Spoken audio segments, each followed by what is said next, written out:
अंजनशलाकया चक्षुर्मिलितं येन तस्मै श्रीगुरुवे नमः। श्रीचैतन्यमनोभीष्टं स्थापितं येन भूतले स्वयं रूपा कदा मह्यं ददाति स्वपदान्तिकम्। वन्देऽहं श्रीगुरो श्रीयुतापतिकमलं श्रीगुरुन् वैष्णवांश्च श्रीरूपं साग्रजातं सागररघुनाथान्वितं तं सजीवं सावधूतं सावधूतं परिजनसहितं कृष्णचैतन्यदेवं श्रीराधा कृष्णपादान् सागरललिता श्रीविशाखान्वितं च नमो विष्णुपादाय कृष्णपृष्ठाय भूतले श्रीमते भक्तिवेदान्त स्वामिनिधि नामिने। नमस्ते सरस्वती देवे गौरवाणी प्रचारिणे निर्विशेष शून्यवादी पाश्चात्य सारिणे। हे कृष्ण करुणा सिंधु दीनबंधु जगत्पते गोपेश गोपिका कांत राधा कांत नमस्तुते। तप्त कांचन गौरांगी राधे वृंदावनेश्वरी वृषभानुसुते देवी प्रणमामि हरिप्रिये। वाञ्छाकल्पतरुभ्यश्च कृपा सिन्धुभ्यैव च पतितानां पावनेभ्यो वैष्णवेभ्यो नमो नमः। जय श्री कृष्ण चैतन्य प्रभु नित्यानंद श्री अद्वैत गदाधर शिवासादि गौर भक्तवृंद।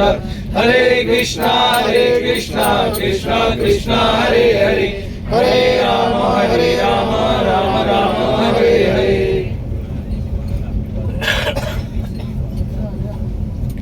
हरे कृष्णा। तो यहाँ उपस्थित सभी सौभाग्यशाली भक्तों को मैं धन्यवाद देना चाहूंगा कि भगवान जगन्नाथ जी की कृपा सभी पर हुई है और सभी लोगों के मन में ये भावना आई है जगन्नाथ जी के दर्शन करने की, और जगन्नाथ जी की कृपा बस ही सब लोग यहाँ पे जा रहे हैं जगन्नाथ जी के दर्शन करने के लिए। तो आप सब बड़े ही सौभाग्यशाली हैं। कई बार ऐसे होती है कि हमारी इच्छा होती है लेकिन अगर जगन्नाथ जी की इच्छा नहीं है तो हम नहीं पहुंच पाते। बहुत सारे भक्त हैं जिन्होंने टिकट कराया लेकिन नहीं जा पाए। बहुत सारे ऐसे भक्त हैं जिन्होंने टिकट नहीं कराया फिर भी जा रहे हैं, है ना। क्योंकि श्रील प्रभुपाद जी बोलते थे कि कोई भी व्यक्ति टिकट खरीद कर वृंदावन या धाम नहीं जा सकता है जब तक ऊपर से सैंक्शन नहीं आएगा, अर्थात जगन्नाथ जी की कृपा नहीं होगी तब तक आप उनके दर्शन करने नहीं जा सकते हम। तो आप सब परम भाग्यशाली हैं क्योंकि जगन्नाथ जी के दर्शन करने की आपके हृदय में इच्छा आई और भगवान ने सैंक्शन भी कर दिया। और ऐसे भी कहा जाता है कई बार हमारी योग्यता नहीं होती भगवान को दर्शन करने की, लेकिन बोलते हैं वैष्णव आवेदन कृष्ण दया माए। जब वैष्णव लोग आवेदन करते हैं भगवान से, बोलते हैं भगवान इन्हें भी ले चलिए, इन्हें भी दर्शन दिला दीजिए, इन पर भी कृपा कर दीजिए, तो भगवान जरूर कृपा करते हैं। तो वैसे ही हिज ग्रेस धीर प्रभु ने मुझे बोला कि अभी आपको निर्देश मिलना है, मतलब प्रभु जी की तरफ से, कि मूड एंड मिशन के बारे में थोड़ा बोलना है। मूड के बारे में हम धाम में प्रवेश कर रहे हैं, तो मैं इसलिए सबसे पहले आप लोगों से विनती करूंगा कि आप लोग कृपा करें जिससे मैं वो मूड डेवलप कर पाऊं जगन्नाथपुरी धाम में या धाम में प्रवेश करने का। और जब आप लोगों की कृपा होगी तो मैं कुछ उस मूड के बारे में बोल पाऊंगा। तो हम जहां जा रहे हैं जगन्नाथपुरी धाम, वो भगवान का एक इटर्नल शाश्वत धाम है। ऐसा नहीं है कि वो एक पर्टिकुलर रीजन का प्लेस हो, जैसे उड़ीसा में जगन्नाथ जी है तो वो उड़िया नाथ हो, है ना। वो कौन है? जगन्नाथ। जगन्नाथ है अर्थात जगत के नाथ है, वो उड़िया नाथ नहीं है ना, जगत के नाथ है वो। तो उस उड़ीसा को बिलोंग करते हो नहीं, जगन्नाथ जी हर जगह को बिलोंग करते हो। जगन्नाथपुरी भी असीमित रूप से फैला हुआ है। जहां तक बोलते हैं कि जगन्नाथपुरी या किसी धाम को अगर आप अपने हृदय में लेकर चलेंगे तो आप जहां बैठेंगे वहां धाम होगा। आप यहाँ बैठकर भी अभी जगन्नाथपुरी का जो फल है आपको प्राप्त हो जाएगा। अगर आप यहाँ सोचेंगे आप जगन्नाथ जी के सामने बैठे हैं, जप कर रहे हैं या फिर उनके बारे में लीला श्रवण कर रहे हैं, तो जगन्नाथ जी जो है परम दयालु है, परम दयालु है। वो अपने भक्तों पर बहुत ही मतलब बड़ी ही साधारण तरीके से मतलब हम बोल सकते हैं कि बहुत जल्दी प्रसन्न हो जाते हैं। जैसे अगर हम अलग अलग अगर भगवान के ही रूपों को देखेंगे तो उनकी थोड़ी डिमांड होती है ना। जैसे अगर आपको किसी का अपीयरेंस आता है या किसी के अपीयरेंस आता है, जैसे जन्माष्टमी आई या राधाष्टमी आई या फिर कोई भी अष्टमी आती है तो हमें फास्ट रखना पड़ता है। और जगन्नाथ जी इतने कृपालु हैं, वो क्या करते हैं? फास्ट नहीं रख पाते, वो खिलवाते हैं। आपने देखा है जगन्नाथ जी के लिए कोई फास्ट रखता है? रथ यात्रा के टाइम किसी ने फास्ट रखा है? हाँ, भोग लगाते हैं। और ऐसा कहा जाता है जगन्नाथ भात जगत फैलाए। तो जगन्नाथ जी का प्रसाद बिल्कुल हाथ फैला के मांगना चाहिए। तो अभी हम धाम में जा रहे हैं, तो जगन्नाथ जी कैसे प्रसन्न हो सकते हैं हम सबसे? प्रसाद खा कैसे?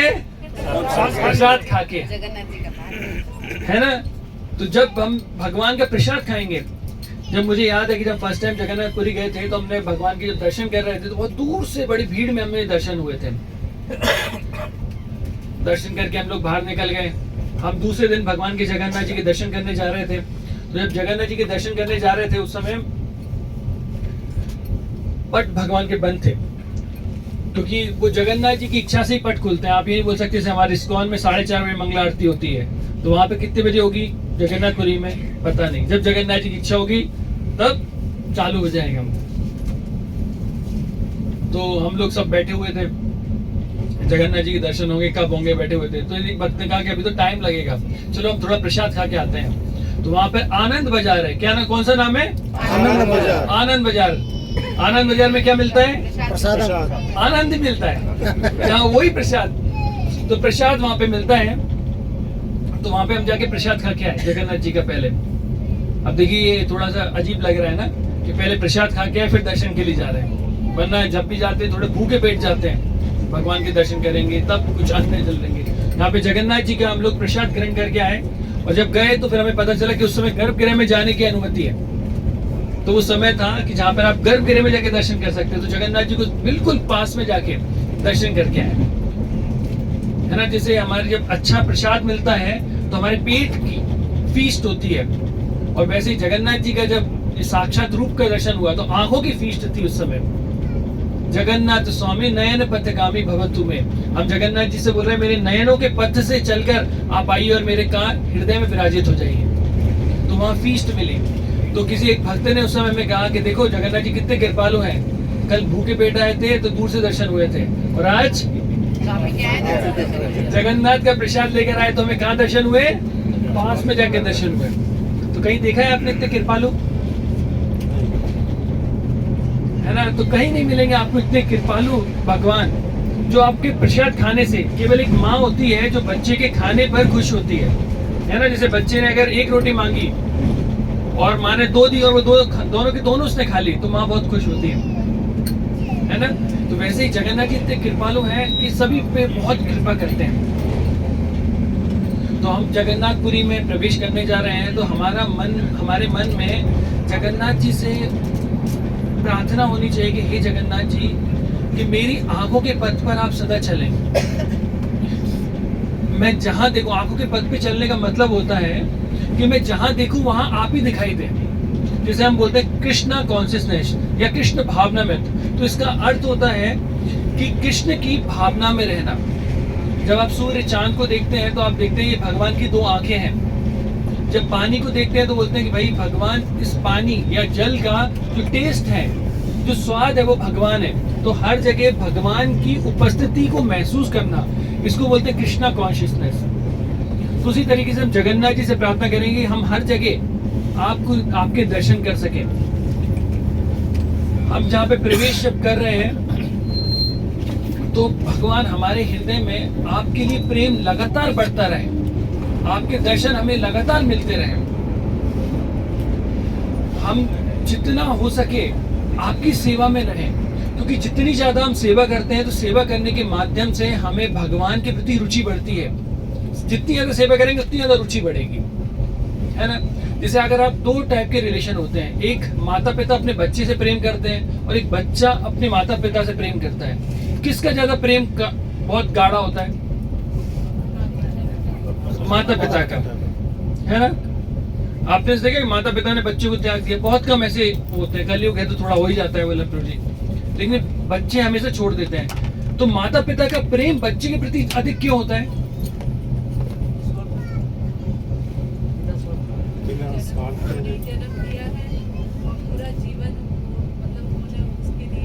हाँ, उन्होंने जन्म दिया है, साथ में सेवा की है।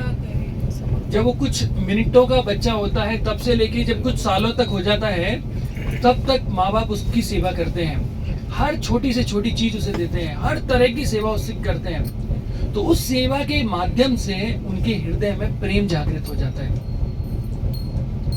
बच्चे ने क्योंकि माँ बाप की सेवा नहीं की है, केवल लव का आस्वादन किया है, इसलिए उसे इतना प्रेम अपने माँ बाप के प्रति नहीं आ पाता है। लेकिन माँ बाप ने की है, इसलिए उनका जो प्रेम है हमेशा हृदय में वो बच्चे का ही चलता रहता है। उनके मन में हमेशा वो बच्चे का ही जैसे एक बच्चा जब बाहर काम करता है तो माँ के मन में वही थिंकिंग होती है, मेरा बच्चा क्या कर रहा है, क्या हो रहा होगा, कैसा चल रहा होगा, सारी फीलिंग्स ऐसी रहती है। लेकिन बच्चा कम सोच पाता है, क्यों? क्योंकि उसने सेवा नहीं की है। तो जो भक्त जितनी ज्यादा सेवा करता है उतना प्रेम उसका भगवान के प्रति बढ़ता जाता है। तो हम जगन्नाथपुरी धाम में प्रवेश कर रहे हैं, तो हमारा मनोभाव कौन सा होना चाहिए? सेवा करने का होना चाहिए। सेवा किसकी करना है? भगवान और भक्तों की, भगवान के भक्तों की। अगर आप जितनी ज्यादा भगवान के भक्तों की सेवा करेंगे उतना आपका प्रेम भगवान और भगवान के भक्तों के प्रति बढ़ेगा, और जितना प्रेम बढ़ता जाएगा आप उस धाम को रियली महसूस कर पाएंगे। वरना ऐसा कई बार ऐसा मतलब ऐसा शास्त्रों में बताते हैं कि जो धाम है वो कवर्ड रहता है।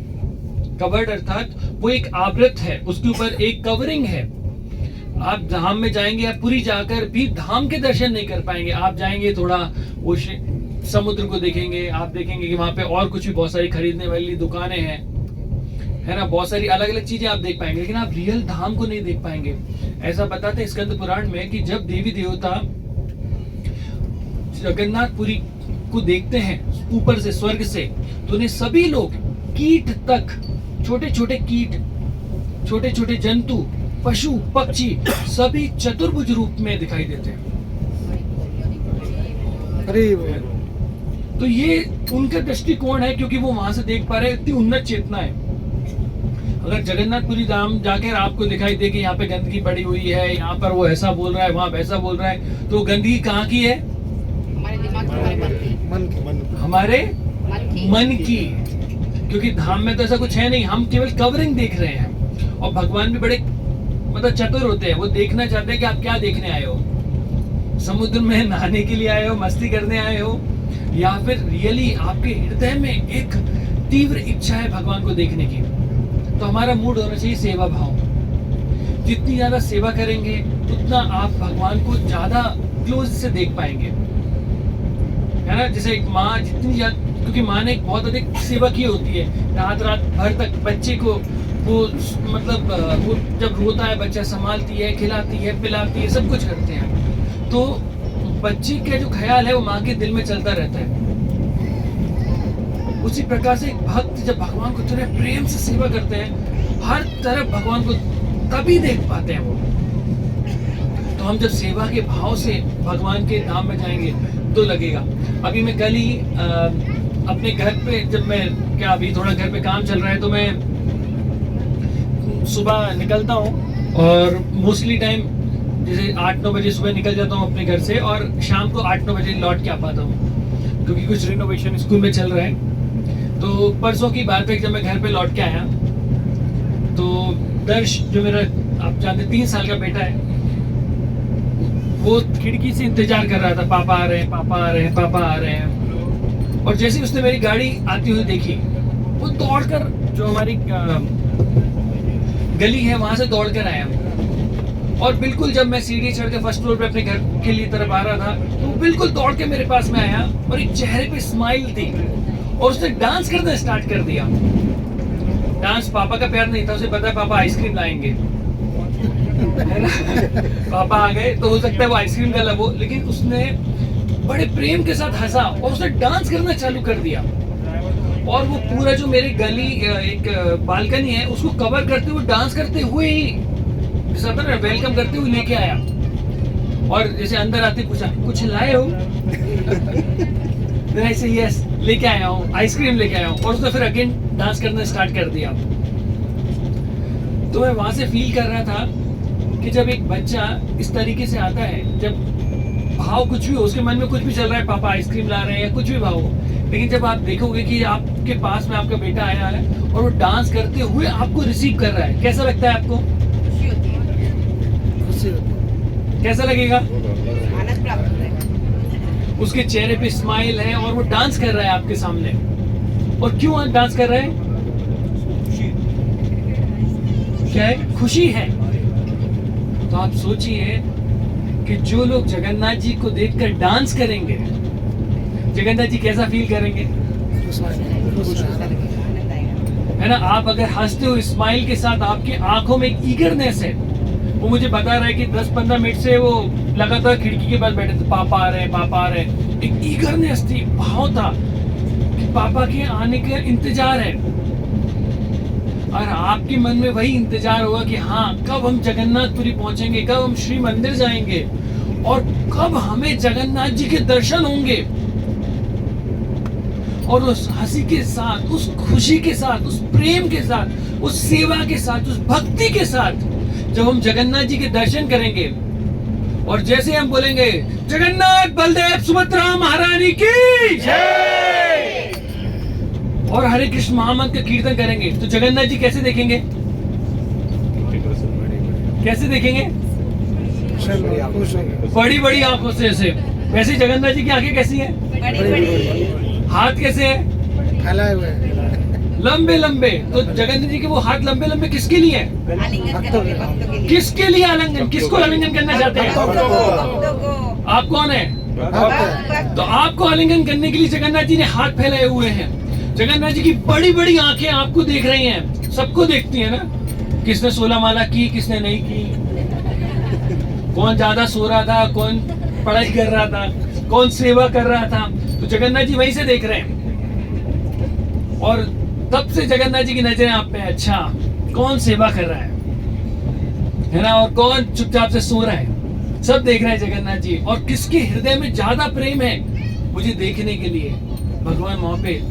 तो जब आप ऐसे नृत्य करते हुए, जैसे प्रभु जी ने सुबह कीर्तन किया और सब लोगों के मन में था कि हाँ थोड़ा डांस भी हो जाए तो और अच्छा लगेगा, तो वो भाव से जब हम जगन्नाथ जी के दर्शन के लिए जाएंगे तो जगन्नाथ जी का जो हृदय है वो बहुत मतलब सॉफ्ट है ना, और वो पिघल जाएगा और जगन्नाथ जी बड़े प्रेम से आपको आलिंगन करने के लिए बुला रहे होंगे। तो हमारा मूड, हमारा मन जगन्नाथ जी में लीन होना चाहिए। हमारे मन में केवल यही ख्याल होना चाहिए, कैसे मैं ज्यादा से ज्यादा भक्तों की सेवा कर सकता हूँ। आज से कई साल पहले हम जब मंदिर जाया करते थे तो एक बार जगन्नाथ जी की रथ यात्रा थी और उस दिन हमें सेवा मिली बर्तन धोने की, क्योंकि इस्कॉन में आप देखते हैं जब रथ यात्रा होती है तो 10,000 20,000 लोगों को प्रसाद खिलाया जाता है। इतने ज्यादा लोगों को, तो इतने ज्यादा रश को खिलाने के लिए जो भगोने होते हैं वो भी आप समझते हैं कितने बड़े होते हैं। वो भगोने जिनको हमें मानना था, हम 4 लोग उसके अंदर बैठ के उसे घिस रहे थे। आप समझ सकते हैं क्या साइज होगा। तो वहाँ हिज होलिनेस भक्ति प्रेम स्वामी महाराज ने एक स्टेटमेंट बोला था, क्योंकि हमारी सेवा चालू हुई थी सुबह 6 बजे से। बोला कि तुम 4:30 पहले 4 से 6 जप करना और फिर 6 बजे से सेवा करना चालू करना। तो 6 से 1 बजे तक केवल बर्तन मांजना है। तो महाराज ने बोला था हमसे कि इस प्रकार से सेवा करो कि दुनिया तो जगन्नाथ जी को देखने जा रही है, जगन्नाथ जी अपनी बड़ी बड़ी आंखों से तुम्हें देखें। तो आपके जब आप उस सेवा के भाव से जाएंगे तो आपके हृदय में वो प्रेम होगा और जगन्नाथ जी देख रहे होंगे, अच्छा एक तो प्रसाद मुझे इतना प्रिय है। आपको पता है जगन्नाथ जी को प्रसाद कितना प्रिय है? जगन्नाथ जी के मंदिर में ही, श्री मंदिर में एक पीछे एक मंदिर है, वो है एकादशी माता का मंदिर। एकादशी व्रत है ना जो हमारी माता होती है, तो वो माता को जगन्नाथ जी ने उल्टा बांध के पटक दिया है वहां पर, या रखा हुआ है। क्यों? क्योंकि एकादशी माता ने जगन्नाथ के प्रसाद का मजाक उड़ाया था और जगन्नाथ जी को उनका प्रसाद बहुत प्रिय है, तो उन्हें एकादशी माता को ही वहां बांध दिया। इसलिए जगन्नाथपुरी में एकादशी व्रत ही नहीं होता है। आप एकादशी के दिन जगन्नाथ प्रसाद खा सकते हैं, लेकिन हम सब गौड़ीय वैष्णव हैं, हम महाप्रभु को फॉलो करते हैं। महाप्रभु क्या करते थे? वो दोनों ही काम करते थे। वो ना जगन्नाथ जी के प्रसाद का अपमान करते थे, ना ही वो एकादशी की अवहेलना करते थे। एक बार एक पंडे ने आके एकादशी के दिन जगन्नाथ जी का प्रसाद महाप्रभु को दे दिया हाथ में। अब क्या करना चाहिए? खाना चाहिए या नहीं खाना चाहिए? खाना चाहिए कि नहीं खाना चाहिए? क्योंकि नहीं खाएंगे तो जगन्नाथ जी के प्रसाद का अपमान हो जाएगा, और खाएंगे तो क्या करें? लेके बैठे रहे। तो महाप्रभु बड़े ही चतुर हैं। उन्होंने क्या किया, जगन्नाथ के प्रसाद को हाथ में रखा और उनका ग्लोरिफिकेशन करना चालू कर दिया कि जगन्नाथ के महाप्रसाद की क्या क्या महिमा है। जैसे हम लोग जब प्रसाद जब लेते हैं तो हम क्या करते हैं, महाप्रसाद गोविंदे बोलते हैं, अर्थात हम उस महाप्रसाद की महिमा का गुणगान कर रहे हैं। तो महाप्रभु ने क्या किया, गुणगान करना चालू किया। अब महाप्रभु हमारे जैसे तो है नहीं कि 10 मिनट 15 मिनट या 1 घंटे तक वो जितना कोटा था वो कंप्लीट हो गया, हम नया लेक्चर कहाँ से लाए। महाप्रभु कंटिन्यूस बोलना चालू किए, पूरे दिन पूरी रात केवल जगन्नाथ के महाप्रसाद की महिमा के बारे में बोला। और जब सुबह पारायण के टाइम आया तो देखा भक्त लोग कितने बुद्धिमान होते हैं।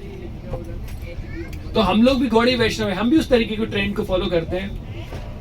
आपको समझ में आ गया कि ट्रेंड कैसे फॉलो करना है, एकादशी भी करना है और प्रसाद का भी आस्वादन भी करना है। तो जब हम धाम में इस मूड से जाते हैं, इस प्रेम से जाते हैं, तब हमारे मन में वो भक्ति जागृत होती है जगन्नाथ को देखने के लिए। और जब हम उस प्रेम के साथ जगन्नाथ को देखते हैं तो रियल में जगन्नाथ जी के दर्शन हमें होते हैं। क्योंकि जगन्नाथ जी इतने कृपालु हैं, वो भक्त वत्सल हैं, वो जो चाहे आपको प्राप्त हो जाएगा। एक बार ऐसी एक कथा आती है कि जगन्नाथ जी के पूजा, एक पुरोहित मतलब पंडित जिसको बोलते हैं, पंडित है, उनने जगन्नाथ जी की पूजा किया करते थे। तो प्रतिदिन वहां के जो राजा होते थे वो जगन्नाथ जी के दर्शन करने आते थे। और जब वो जगन्नाथ जी के दर्शन करने आते थे, जब कोई राजा आता है तो क्या किया जाता है, पंडे लोग उतने सम्मान करते हैं तो जगन्नाथ के गले की एक माला लेकर उनको पहना देते थे। अब एक बार राजा के आने का समय हुआ, जगन्नाथ जी गले में माला भी थी, सब आ रहे हैं, राजा है, आ रहा है, तो बहुत देर हो गई लेकिन वो राजा आए नहीं। तो वहां के पंडित को ऐसा लगा कि शायद आज जगन्नाथ जी के दर्शन के लिए राजा नहीं आएंगे। तो उन्होंने कहा ठीक है, बहुत देर हो गई, 1-2 घंटे हो गए, अब तो आने वाले नहीं है, ठीक है कोई बात नहीं। तो उन्होंने बोला हर दिन मैं ये माला राजा को पहनाता हूँ, आज खुद भी तो पहन के देख सकता हूँ। अरे जन्म सार्थक होता है, फिर परोपकार होता है, तो हर दिन परोपकार करते हैं, सार्थक कर ले जीवन, जगन्नाथ जी के वो गले की हार माला मिल जाए। तो उन्होंने वो माला खुद ने धारण कर ली और धारण करके देख रहे थे, अच्छा लग रहा है। इतने में से आवाज आई कि राजा आ रहे हैं दर्शन करने के लिए। अब क्या करें, एक ही माला थी, तो वो माला निकाली और वापस जगन्नाथ जी को पहना दिया। फिर राजा आए, राजा ने दर्शन किया और दर्शन करने के बाद फिर पुजारी ने वो माला वापस निकाली और वो राजा को पहना दी, है ना। राजा चले गए, राजा अपने वहां बैठे सिंहासन पे, तो उन्होंने देखा कि माला तो बढ़िया थी लेकिन उसमें बाल लगे हुए थे।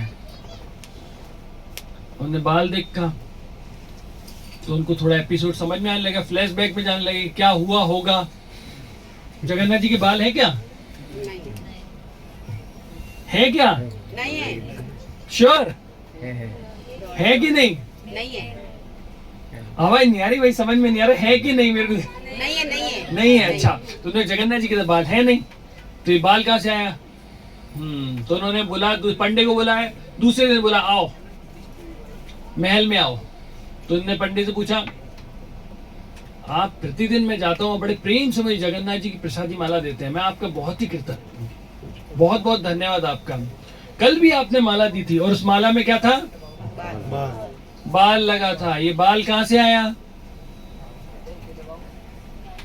तो उसने कहा आप फंस गए। अगर अपन ने एपिसोड पूरा बता दिया कि माला पहले मैंने पहनी थी फिर वापस जगन्नाथ जी को पहनाई थी, तो आज ही अपना अंतिम दिन होगा ना, क्योंकि ये बहुत बड़ा अपराध हो जाएगा। तुमने बोले बाल किसका था, बोले जगन्नाथ का। किसका बाल था, जगन्नाथ जी का बाल था। तो राजा को और गुस्सा लगा, बोले जगन्नाथ जी के बाल हैं, हाँ हैं।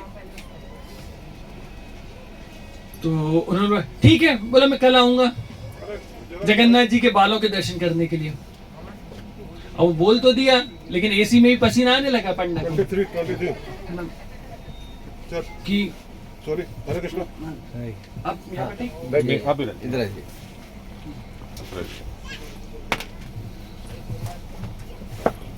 क्योंकि जगन्नाथ जी के बाल तो है नहीं, तो बेचारे सोचते सोचते जा रहे थे और सोचते सोचते जगन्नाथ जी से प्रार्थना कर रहे थे, जगन्नाथ जी डेली सुबह उठता हूँ, आपके नाम का जप करता हूँ, इतनी सेवा करता हूँ, सुबह से शाम तक कृपा करता हूँ, तो कृपा करके बचा लो अब मुझे, अपने बाल उगा लो। कई बार हम भगवान से ऐसी प्रार्थना करते हैं, कई बार छोटे छोटे बच्चे भी ऐसे करते हैं। एक बार एक बच्चा ऐसे बैठा था, पेपर देख के आया था और भगवान के सामने बैठा हुआ था। मम्मी ने मुझे क्या हुआ? बोले भगवान से प्रार्थना कर रहा हूँ। बोला क्या? बोला प्लीज हे भगवान मध्य प्रदेश की राजधानी दिल्ली बना दो, मध्य प्रदेश की राजधानी दिल्ली बना दो। बोले बेटा ऐसा क्यों कर रहे हो? बोले पेपर में आया था कि मध्य प्रदेश की राजधानी क्या है, मैं दिल्ली लिख के आ गया, तो भोपाल की जगह दिल्ली बना लो। तो वैसे वो पुजारी जो थे वो प्रार्थना कर रहे थे कि भगवान प्लीज कृपा कर लो। तो बेचारे ऐसे गए। दूसरे दिन वो राजा आते हैं, इधर जगन्नाथ जी की एक बहुत ही तीव्र इच्छा के साथ, मतलब बहुत तीव्र वेग के साथ, वो जो पंडित थे वो प्रार्थना कर रहे थे उनसे, जगन्नाथ बचा लो, मैं आपके धाम इतनी जल्दी नहीं आना चाहता, कृपा करो मुझ पे, है ना। और ये एक भाव होता है, आप यहाँ जाइए, ये एक भाव होता है जहां पर जब व्यक्ति मुसीबत आती है ना, तो मुसीबत के समय में हम भगवान की जो है बड़े ही प्रेम के साथ और बहुत ही तीव्रता के साथ हम क्या करते हैं, भगवान को याद करते हैं, क्योंकि मुसीबत सिर पे होती है। इसलिए कुंती महारानी बोलती हैं कि ऐसे भगवान हमें ऐसी परिस्थिति में डाली कि आपका ज्यादा से ज्यादा रिमेम्बरेंस, ज्यादा से ज्यादा स्मरण हो। तो वो राजा ऊपर चढ़ते हैं बेदी पर, तो देखते हैं वहां पे जगन्नाथ जी के बाल थे। जब राजा ने देखा तो उन्हें और गुस्सा आ गया। बोला एक तो झूठ बोला कि जगन्नाथ जी के बाल है और दूसरा नकली बाल लगा दिए। अभी ना, अब तो उन्हें सोच लिया, बोला मैं सर ही काट दूंगा इस पंडे का, इतना झूठ बोल रहा है, बहुत गुस्सा है। तो जगन्नाथ जी की बेदी पे चढ़े और बोला ठीक है। बोला अच्छा जगन्नाथ के बाल है? बोला हाँ। उन्हें खींचना चालू किए जगन्नाथ के बाल, और जैसे उन्होंने जगन्नाथ जी के बाल खींचे तो नहीं खींच रहे, तो और ताकत लगाई, जैसी ताकत लगाई तो वहां से ब्लड निकलने लगा। जैसे ही ब्लड निकला तो राजा की हालत खराब हो गई। तो राजा ने रोना चालू कर दिया, और जैसे ही राजा ने रोना चालू किया तो पंडे ने भी रोना चालू कर दिया। और दोनों ही जगन्नाथ जी के चरणों में गिर के माफी मांगने लगे। राजा ने कहा कि मैंने ये संशय कर लिया, इसलिए ऐसा करके। फिर वो जो पंडित थे उसने रोते रोते फिर राजा को सच्ची बात बता दी। तो देखिए जगन्नाथ जी इतने कृपालु हैं, अपने भक्तों के लिए कुछ भी कर सकते हैं। तो वहां आप जब जा रहे हैं तो जगन्नाथ जी आपकी हर प्रकार की चीजें, मतलब वहां पे चमत्कार भी होते हैं, नहीं भी होते, हर चीज संभव है। वो ऐसा धाम है जहां पर आपको हर प्रकार की कृपा प्राप्त होगी। तो हमें भगवान को उस तरीके से देखने जाना चाहिए। सुबह ये प्रश्न किया था कि नील माधव के बारे में, या नीलागिरी या जगन्नाथ जी का उद्गम कैसे हुआ था, इसके बारे में। तो मैं थोड़ा सा उसको टच करता हूँ जिससे आपको समझ में आएगा। बाकी लीलाएं जो है धीरगौर प्रभु हमें वहीं बताएंगे, प्रभु, है ना, अलग अलग स्थानों के बारे में। या जगन्नाथ जो पुरी है, हम जब मंदिर में, जब श्री मंदिर में जाएंगे तो वहाँ पे बहुत सारे छोटे बड़े मंदिर हैं, जैसे बिमला देवी का मंदिर हुआ, महालक्ष्मी का मंदिर हुआ, या बेड़ी हनुमान वहाँ पर हैं, कांची के गणेश जी वहाँ पर हैं, और भी बहुत सारी अलग अलग कूप और बहुत सारी चीजें हैं। तो जब हम लोग वहाँ जाएंगे तो वहीं पर हम लोग बैठकर उस चीज के बारे में जानेंगे। अभी मैं क्या बताता हूँ कैसे जगन्नाथ जी धरातल पर आए। हमने कई बार लीला सुनी है, और जगन्नाथ जी की लीला इतनी मधुर होती हैं, इतनी मधुर होती हैं कि आप जितनी बार भी सुनेंगे उतना ही आपका आनंद बढ़ता जाएगा। तो ऐसी कई लीलाएं आती हैं, सॉरी ऐसी 3 कथाएं आती हैं कि जगन्नाथ जी किस प्रकार से संसार में आए थे। तो हम सब बड़े सौभाग्यशाली हैं कि मालवा रीजन से हैं। तो मालवा रीजन से ही वहीं के राजा अवंतीपुरम के राजा थे, जिनका नाम था इंद्रदुम्न। Very good. तो इंद्रदुम्न वहां के राजा थे, और उनके मन में इच्छा हुई, सतयुग की बात है ना, ये सतयुग की कथा है। तो उनकी इच्छा हुई कि भगवान के मैं दर्शन करना चाहता हूँ। सतयुग में भगवान के दर्शन दुर्लभ थे। हम बड़े सौभाग्यशाली हैं और श्रील प्रभुपाद जी के बड़े कृतज्ञ हैं कि उन्होंने जगह जगह पर भगवान के मंदिर स्थापित कर दिए। पहले ऐसा नहीं था। तो सत्यक मुनि की इच्छा थी कि भगवान के दर्शन करूं। तो कैसे दर्शन कर सकते हैं भगवान के? तो उन्होंने अपने मंत्री ब्राह्मण सबको एकत्र किया और उनसे कहा कि आप बताइए कैसे मैं भगवान के दर्शन कर सकता हूं। तो किसी के पास कोई जवाब नहीं था। तो वहां पर एक साधु वहां पर प्रकट होते हैं और वो बोलते हैं कि नीलाद्री पर्वत पर नील माधव के रूप में भगवान ने अवतार लिया है, आप वहां जाकर भगवान के दर्शन कर सकते हैं। और ऐसा बोलकर वो अंतर ध्यान हो गए। अभी का जमाना होता तो हम गूगल पे टाइप कर लेते, गूगल मैप पे नीलाद्री पर्वत नील माधव, है ना। जब हम अभी जैसे देखते तो हमें वहां पे मैप दिखाई देने लगा, यहाँ पर नील माधव का मंदिर है। उस समय तो ऐसा था नहीं। तो इंद्रदुम्न महाराज सोच रहे थे कहां पर होगा। तो उन्होंने अपने सभी ब्राह्मणों को अलग अलग दिशाओं में भेज दिया कि वहां पे वो अलग अलग जगह गए नील माधव की खोज में। तो उन्हीं के एक जो ब्राह्मण थे उनका नाम था विद्यापति।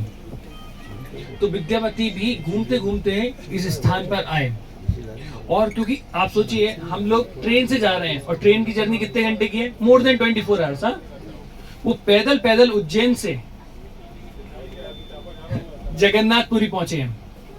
कितना कठिन होगा, कितना टाइम लगा होगा, कितने महीनों से वो पैदल चल रहे होंगे। और केवल ऐसा नहीं था केवल जा रहे हैं, डायरेक्शन पता है, हर जगह देखते देखते देखते आ रहे थे। तो बहुत ज्यादा थक गए थे।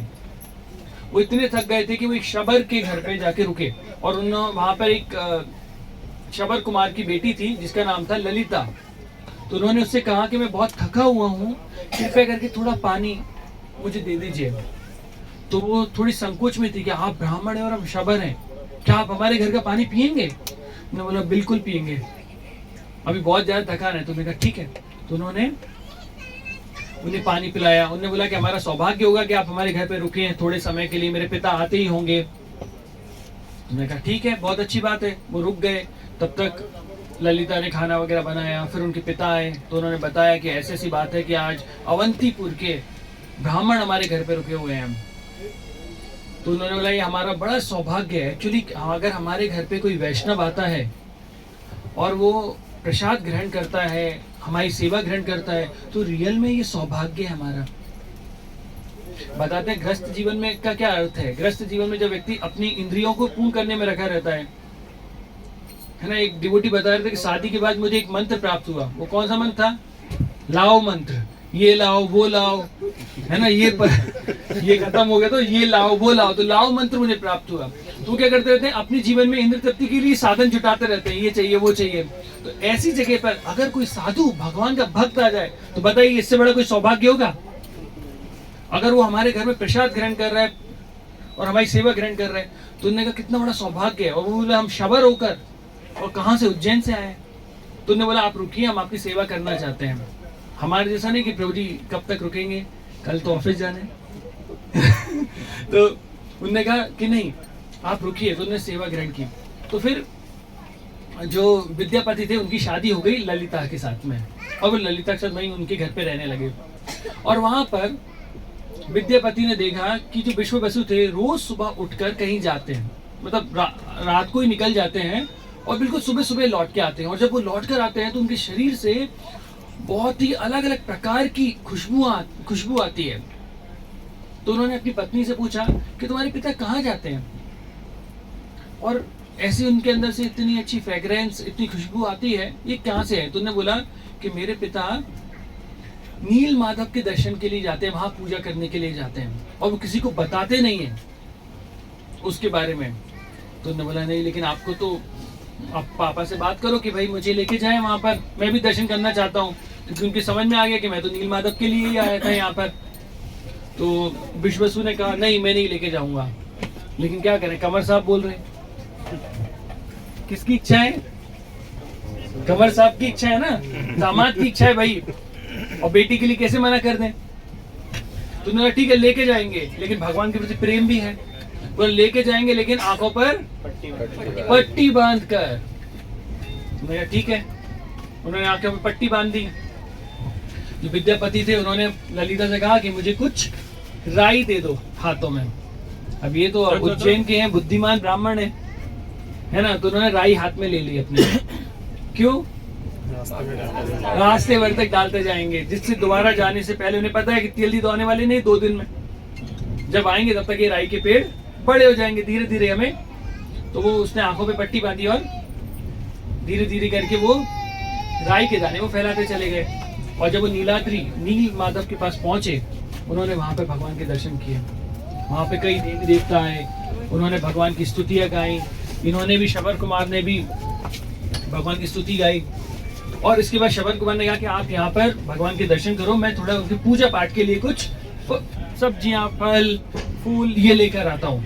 तो जब लेने गए तो वहां पर विद्यापति ने देखा कि एक कौआ एक पेड़ पर बैठा हुआ था और सडनली वो एक पॉन्ड, एक झरना या तालाब में गिर गया वहीं पर। और जैसे ही गिरा तो भगवत धाम से जो देवदूत थे उन्हें लेने आ गए और वो चतुर्भुज रूप में होकर निकल गए। सुन लो, मैं भी दौर में। हाँ, तो चतुर्भुज रूप से वो हो गए। तो विद्यापति को लगा ये तो जीवन का हमारा यही तो लक्ष्य है। हमारा जीवन का लक्ष्य क्या है? भगवत धाम जाना। तो ये भगवत धाम जाना ही हमारा जीवन का लक्ष्य है और यही प्राप्त हो रहा है। तो उन्होंने बोला मैं भी कूद जाता हूँ अभी इसी पॉइंट में। एक जैसे वो कूदने वाले थे इतने में आकाशवाणी हुई, विद्यापति तुम्हारा अभी समय नहीं आया है भगवत धाम जाने का, क्योंकि तुम एक विशेष सेवा के लिए यहाँ पर आए हो। कौन सी सेवा? राजा इंद्र ने भेजा था। नील माधव को लेके जाना। नहीं, किस सेवा के लिए आए? खोज करने के लिए। राजा इंद्रदुम्न ने भेजा है तुम्हें यहाँ पर, खोज कर ली है ना? तुम्हें अभी राजा को बताना है ना ये वाली बात। अभी ये पूरी लिंक है। सोची कई बार ऐसा लगेगा यार कोई और बता देगा, हम नहीं तो। लेकिन ये पूरा एपिसोड है, भगवान ने उन्हें कृपा दी है तो तुम्हें बताना है। अभी तुम्हारा समय नहीं आया है तो वेट करो। इतने में विश्व बसु जो ललिता के पिता थे वो आ गए। तो नील माधव ने कहा कि तुमने इतने वर्षों तक इतने प्रेम से मेरी सेवा की है और मैं तुम्हारी सेवा से बहुत प्रसन्न हूँ, लेकिन अब मैं चाहता हूँ कि मेरी अब सेवा कौन करे? राजा इंद्रदुम्न करे। तुमने कहा ठीक है ना? ऐसा बोला होगा। अरे ऐसे कैसे बोलेंगे? इतने वर्षों तक सेवा की, भगवान से प्रेम व्यक्ति का हो जाएगा, कोई छोड़ सकता है भगवान को? अब भगवान ऐसा बोलेंगे तो लगेगा क्या? तो नहीं नील माधव आप नहीं बोल रहे हो, मुझे लगता है मेरे जाने के बाद इन्होंने आपको बहला लिया, फुसका लिया है ना, कुछ बोला है, इसलिए मैं नहीं छोड़ सकता। तो उन्होंने अपने दामाद को बोले तुमने गलती की और मेरी गलती है मैं तुम्हें लेके आया। तो उन्हें लेके गए उस स्थान से और बहुत मारा, लेकिन जान से नहीं मार सकते थे। क्यों? कंवर साहब है ना, कंवर साहब कैसे मारेंगे? तो उन्होंने फिर भी उन्हें बांध कर पेड़ से बांध दिया। बोला कोई मैं नहीं मारूंगा, कोई पेड़ से अगर कोई आएगा जानवर खा के चला जाएगा, बोल दूंगा मैंने नहीं मारा था, कोई जानवर ले गया, है ना। कैसे कर सकते हैं? तो कंवर साहब को मार तो सकते नहीं है। तो वो घर पहुंचे जब बड़े गुस्से में थे। तो ललिता ने पूछा मेरे पति कहाँ है? वाइफ का पहला क्वेश्चन यही तो होता है, कहाँ है भाई? आपके साथ गए थे। बोला मुझे नहीं पता कहाँ है वो। तो बेचारी ललिता ढूंढते जंगल में पहुंची। फिर उन्होंने विद्यापति को खोला। तो विद्यापति ने कहा ठीक है मैं आके तुमसे मिलूंगा, अभी मैं जाता हूँ जिस विशेष सेवा के लिए मैं आया था। कौन सी सेवा? राजा को बताना था। तो फिर वो वापस उज्जैन आते हैं। सोचिए कितना कष्ट करके वापस आते हैं। राजा इंद्रदुम्न महाराज को बताते हैं कि मैंने नील माधव का पता प्राप्त कर लिया, आप चलो। और फिर वो उनको इस स्थान पे लेके आते हैं। और जब राजा को वो साथ इस स्थान पर आते हैं तो देखते हैं कि नील माधव गायब हो गए। नील माधव है ही नहीं। अब राजा कितने टाइम से, आप सोचिए 2-3 दिन का एपिसोड तो है नहीं, कितने लंबे समय से इंतजार कर रहे थे भगवान के दर्शन करने का, और वहां से नील माधव भी नहीं है। तो उन्हें बहुत गुस्सा आता है, बोलते कि जरूर ये शबरों ने ऐसा किया है इसलिए ऐसा हुआ है। तो उन्होंने सारे शबरों को मारना चालू किया। बताओ कहाँ है, तुमने कहाँ छुपाया है? ढूंढना चालू किया, मारना चालू किया, लेकिन पता नहीं लग रहा है। एक रात को जगन्नाथ जी उनके सपने में आए। बोलते हैं हे राजन, तुम ये निर्दोष शबरों पर अत्याचार करना बंद करो। इन्होंने मुझे नहीं छुपाया है, मैं खुद ही यहाँ से चला गया हूँ। अब तुम बस इंतजार करो कि एक समुद्र से बहकर एक लकड़ी आएगी और उस लकड़ी जो है उसको तुम बाहर निकाल लेना और उससे मेरा जो विग्रह है वो बना लेना। वो मेरा शाश्वत रूप रहेगा। मैंने कहा, ठीक है। कुछ समय बाद एक लकड़ी फेंकर वहां पर आई। राजा ने अपने सिपाहियों को बोला निकालने के लिए। सभी सिपाहियों ने प्रयास किया, नहीं निकाल पा रहे। राजा ने हाथियों से खिंचवाया, नहीं हो रहा है। पहलवानों से खिंचवाया, नहीं हो रहा है। राजा ने कहा ये तो और हालत खराब हो रही है। तो फिर भगवान फिर सपने में आए, बोला इनसे नहीं होगा, केवल विश्व बसु और विद्यापति। विद्यापति कौन थे? वो ब्राह्मण, और विश्व बसु वो दलित है ना। तो वो शवर सॉरी, तो वो बोला कि इन दोनों को भेज देना, ये लोग निकाल के लेके आ जाएंगे। अब आपको समझ में आ जाएगा यहाँ पर भक्ति और शक्ति का दोनों का अलग है। हाथियों से पहलवानों से नहीं निकल रही है, लेकिन किससे निकल रही है? भक्ति से। क्योंकि विश्व बसु और विद्यापति दोनों के हृदय में भगवान की इतना प्रेम है। भगवान ने बोला उन दोनों को भेज देना, वो लोग निकाल के दे देंगे, वो निकाल के ले आएंगे। तो वो दोनों निकाल के लेके आए। अब निकाल के तो लेके आए, तो राजा ने कहा अब इस विग्रह से जगन्नाथ जी को बनाना है, तो कैसे बनेगा? तो अलग अलग शिल्पकारों को उन्होंने बुलाया वहां पर और कार्विंग करने की कोशिश की। जैसे कोई अपना हथौड़ा छेनी उस पे लगा था और वो हथौड़ा टूट जाता, छेनी टूट जाता। कोई भी उस पे विग्रह को नहीं बना पा रहा था। तो राजा फिर टेंशन में गया। हर बार छोटी छोटी टेंशनें आ ही रही हैं अब कोई। तो वहां पर एक अनंत महाराणा करके एक व्यक्ति आए, बुजुर्ग से शिल्पकार थे। बोला राजन मैं कर लूंगा ये काम, तो लेकिन बस मेरी एक शर्त है, मैं बंद कमरे में ये कार्य करूंगा और ये कमरा बंद ही रहेगा, ठीक है? अगर आपने इस कमरे को खुलवाने का प्रयास किया तो बस मैं जहां तक होगा वहीं काम करके छोड़ दूंगा और चला जाऊंगा। तो राजा ने कहा ठीक है कोई बात नहीं। राजा ने गेट लगाया और उन्होंने काम करना प्रारंभ किया।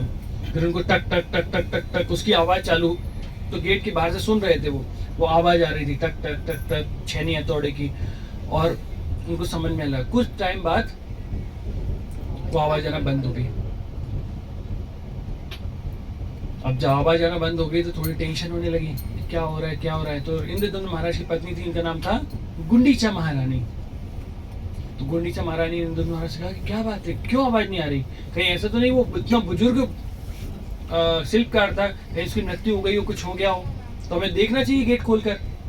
बोले नहीं, लेकिन अगर ऐसा तुमने मना किया है कैसे देखेंगे?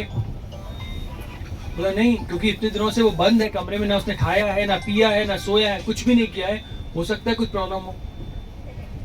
तो फिर राजा ने गेट खुलवा दिया। और जैसे ही राजा ने गेट खुलवाए तो जो अनंत महाराणा जो शिल्पकार थे, जिन्हें भगवान धन्वंतरी का अवतार भी बताते हैं कुछ शास्त्रों में, और कुछ शास्त्रों में बताते हैं कि जगन्नाथ जी आए थे, दोनों ही अलग अलग प्रमाण मिलते हैं। तो वो धन्वंतरी के जो अवतार थे वहां से गायब हो गए। तो राजा ने देखा कि वो कैसा अधूरा सा फॉर्म था। आपने देखा है अधूरा सा ऐसा फॉर्म था बिल्कुल। तुमको देख के राजा को बड़ा दुख हुआ कि मैंने जो उसने बोला था, मैंने अपनी उस प्रेरणा के कारण गेट को खुलवा दिया और भगवान का अधूरा रूप मुझे देखने को मिल रहा है।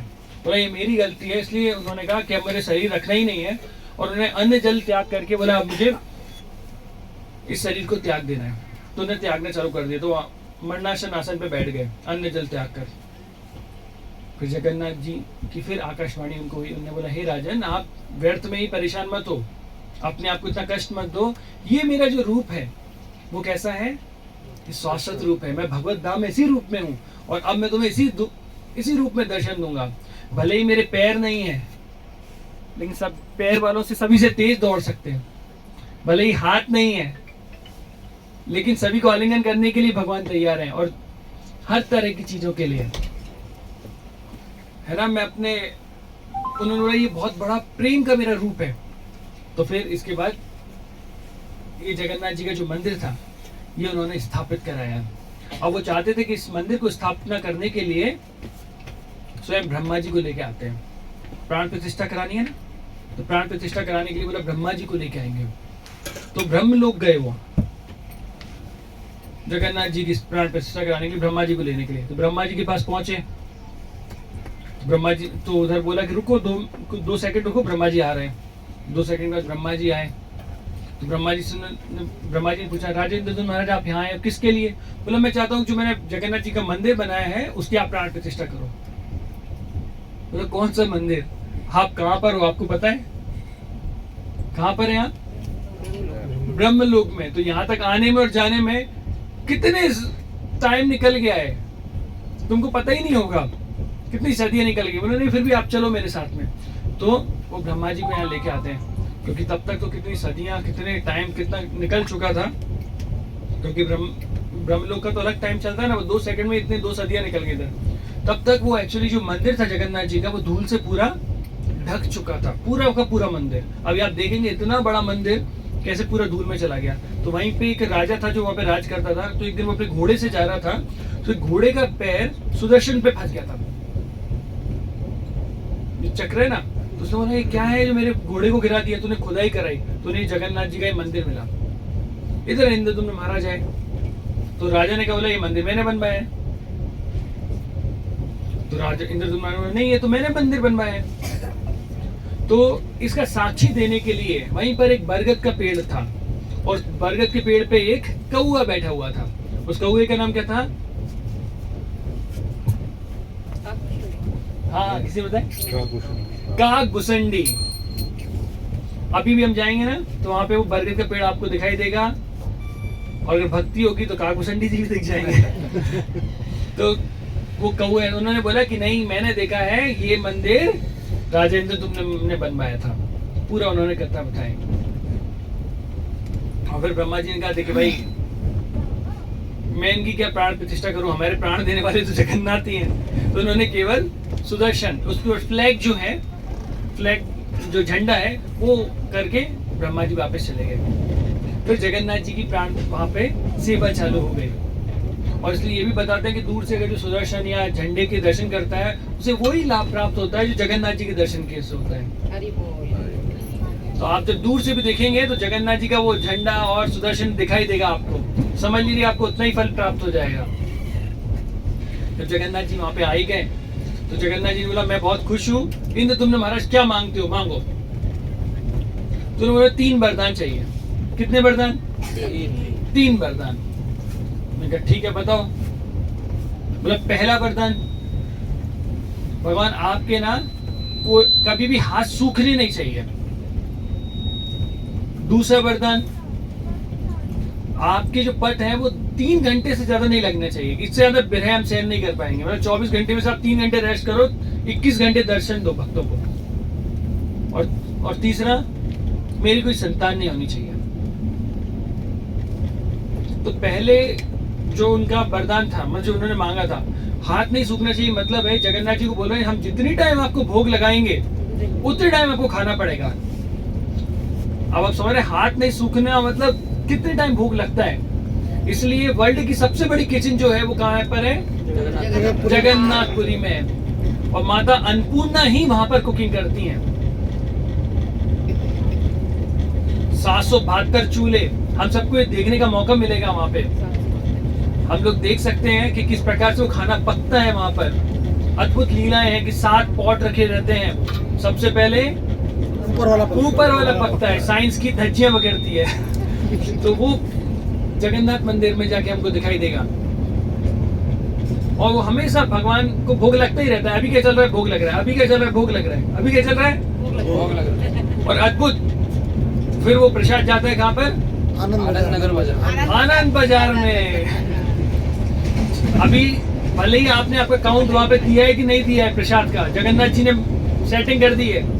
जितने भी लोग आएंगे सब भर पेट खा के जाएंगे, कोई भी भूखा नहीं जाता है वहां पर। चाहे 1000 हो जाए चाहे लाख हो जाए, सबको प्रसाद प्राप्त होगा। हरि बोल। वैसे आनंद बाजार जाने से पहले बिमला देवी के पास जाता है, तो अपन वही कथा देखेंगे। तो दूसरा वरदान था, पहला तो हो गया हाथ नहीं सूखना चाहिए, दूसरा दर्शन देने का। 21 घंटे तक भगवान दर्शन देते हैं। अब उनका ये फिक्स टाइमिंग नहीं है कि जगन्नाथ मंदिर कितने बजे बंद होगा, 11 बजे बंद होगा, 12 बजे बंद होगा। और वो 3 घंटे भी जगन्नाथ जी की फिर मीटिंग चलती है देवी देवताओं के साथ में। अलग अलग देवी देवता और वो रहते हैं, उनके साथ मीटिंग चलती है। तो एक सेकंड ही हुआ। थर्ड था मेरी कोई संतान ना हो। ऐसा क्यों? क्योंकि वो उतना डिवोटी नहीं रह पाएंगे, वो जितना जगन्नाथ जी से प्रेम करते ना, उनकी संतान में प्रेम बढ़ जाएगा। एक सही बताया कि आप प्रेम बढ़ जाएगा। और कुछ? सभी उनकी संतान है। ठीक है, और कुछ? सेवा करते पूरी समय सेवा करना चाहते हैं। और कुछ हाँ, अरे बेटा होगा तो बोलेंगे मेरे बाप ने बनाया। बोलते ना मेरी पैतृक संपत्ति है ये। बोला मंदिर किसी की पैतृक संपत्ति नहीं होनी चाहिए। अगर मेरा बेटा होगा ना वो यही बोलेगा ना, राजा का बेटा ही बोलेगा मेरी पैतृक संपत्ति है। बोला इसलिए मेरी कोई औलाद नहीं होनी चाहिए। और जब ये वरदान मांगा तो गुंडीचा महारानी रोना चालू कर दी। क्यों? अब हमारा पिंडदान कौन करेगा जब हमारा पुत्र ही नहीं है? पुत्र मतलब क्या होता है कि पुत्र नामक नरक से रक्षा करे। जब माता पिता फंस जाते हैं तो उनका पिंडदान किया जाता है जिससे उन्हें सहायता मिले। हमारा पिंडदान कौन करेगा? कौन करेगा? तो जगन्नाथ जी का हम ही करेंगे। भाई जब आपने इतना मांग ही लिया है, यहाँ बुला ही लिया है, तो मैं ही आपका पुत्र हूँ। तो बताते हैं हम एक नरेंद्र सरोवर में जाएंगे। वहीं पर तो नरेंद्र सरोवर में जब गए थे तो वहां पर गुंडीचा महारानी के पैर में कांटा लग गया था।